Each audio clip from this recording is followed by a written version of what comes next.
What if you could actually get what you want in life? Not by pushing harder or struggling against everything, but by just effortlessly riding the waves of reality. Well, today we're going to break down a really powerful model that says you can do just that. It's all about shifting from constant effort to this kind of elegant flow. I mean, you know the feeling, right? It's so familiar. You have a plan, you set a course, but it just feels like some invisible current keeps pulling you somewhere else entirely. You've got a goal, but life just seems to have other plans. The framework we're exploring today, well, it gives those currents a name, and more importantly, it gives you a rulebook for how to navigate them. Look, from day one, we're basically taught to react to things. Problems pop up, so we solve them. Circumstances change, so we adapt. We get really, really good at playing a game where we think the rules are totally fixed. But what if that whole idea, what if that core assumption is just completely wrong? The model we're diving into is called reality transurfing. And trust me, it completely flips that script. It suggests that instead of being like a little boat getting tossed around by the waves, we can actually become the surfer, skillfully riding those same waves to exactly where we want to go. All right, so the first big idea here is all about shifting our perspective. Are we just actors reading lines from a script somebody else wrote for us? Or are we the ones sitting in the director's chair?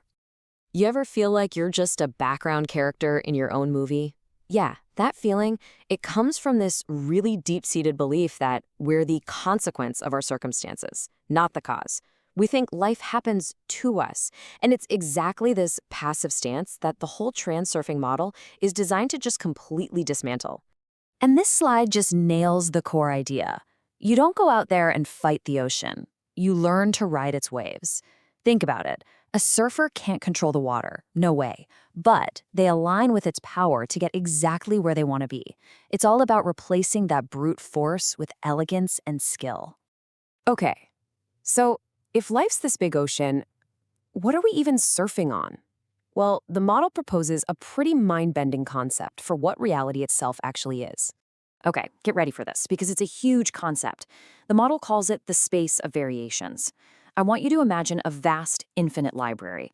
And in this library, there's a script for every single possible life you could ever live. Seriously, every choice, every outcome, from your biggest wins to your worst mistakes, it all already exists as a potential path, or what the model calls a lifeline. So how in the world do we pick a script from this infinite library? Well, according to this framework, our inner state, our thoughts and our feelings, it acts like a tuning fork. Your mental frequency literally resonates with and activates a matching reality. It's why someone who's constantly thinking about being broke seems to just attract more money problems. Their inner world is tuned to the scarcity channel, and that's the reality that shows up. Now, this is where it gets a little tricky, and it's where a lot of people get tripped up. If our inner world creates our outer world, why doesn't everything just magically change the second we start thinking positive thoughts?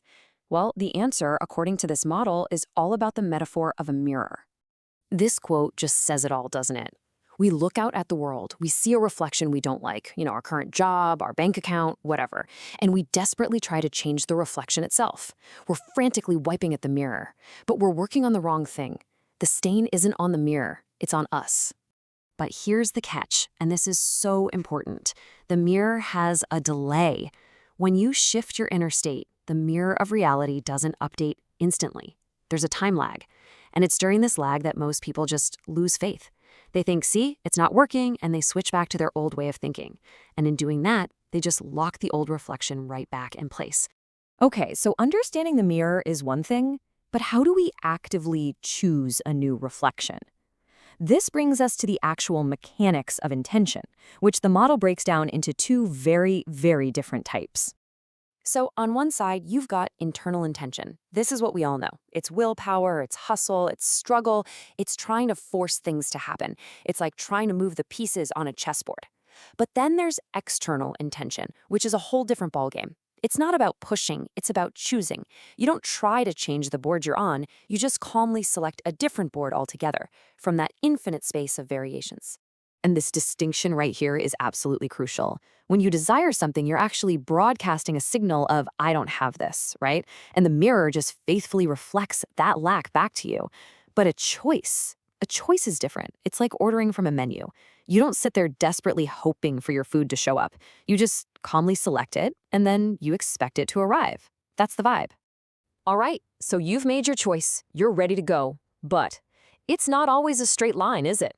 The model warns us about these powerful external forces that are constantly trying to pull you off your chosen path, and they're called pendulums. So, what is a pendulum? Well, anytime a group of people starts thinking in the same direction, think about a political movement, a corporate culture, a new diet fad, even just the daily outrage cycle on social media, their shared mental energy literally creates an independent energy structure. And the structure, the pendulum, it only has one goal: to get stronger by feeding on your emotional energy. And here is the absolute genius and the total trap of a pendulum. It doesn't care if you love it or if you furiously hate it. Anger, fear, devotion, outrage. To the pendulum, it's all just food. Think about it. Arguing with a troll online only makes them louder, right? By fighting it, you are giving it the exact energy it needs to get stronger. Your resistance literally fuels it. So what do? You can't fight it, so you starve it. It's basically a three-step process. First, you just recognize it. You see the pendulum trying to hook your emotions, maybe in a tense meeting or while you're scrolling your phone. Second, you calmly accept that it exists without getting all worked up about it. And third, and this is the key, you consciously disengage. You observe it like a curious scientist, and without your emotional fuel, its grip on you just starts to weaken. Okay, we're at the last big piece of the puzzle. And this one is tricky because it's not about some external force, like a pendulum. This one is all on us. And believe it or not, it often comes from having the best intentions. This is what happens when you want something so badly. You put it on this massive pedestal. You make it so critically important, so life or death, that you create this huge distortion in the energy field around you. This intense pocket of importance is what the model calls excessive potential. See, nature loves balance, and when you create this huge, tense bubble of importance, the universe basically has to step in and pop it. These are called balancing forces, and this often shows up as what we just call bad luck. That project you're desperate to succeed at, it gets hit with a ton of unexpected delays. The relationship you've idolized, it suddenly falls apart. The universe isn't punishing you. It's just trying to release the crazy tension you've built up. So the solution here is, well, it's a bit of a balancing act itself. You have to consciously lower the importance you're placing on the outcome, while at the same time maintaining full commitment to the action. You care enough to do the work, absolutely, but not so much that you create that crippling tension. It's like you're playing a game. You're fully in it to win, but you're not going to be destroyed if you happen to lose a round. And that's really what reality transurfing is all about. It's a challenging idea for sure, but a really powerful one. So I'll just leave you with this question to think about. Where in your own life, what important goal could you maybe, just maybe, finally succeed at by caring just a little bit less?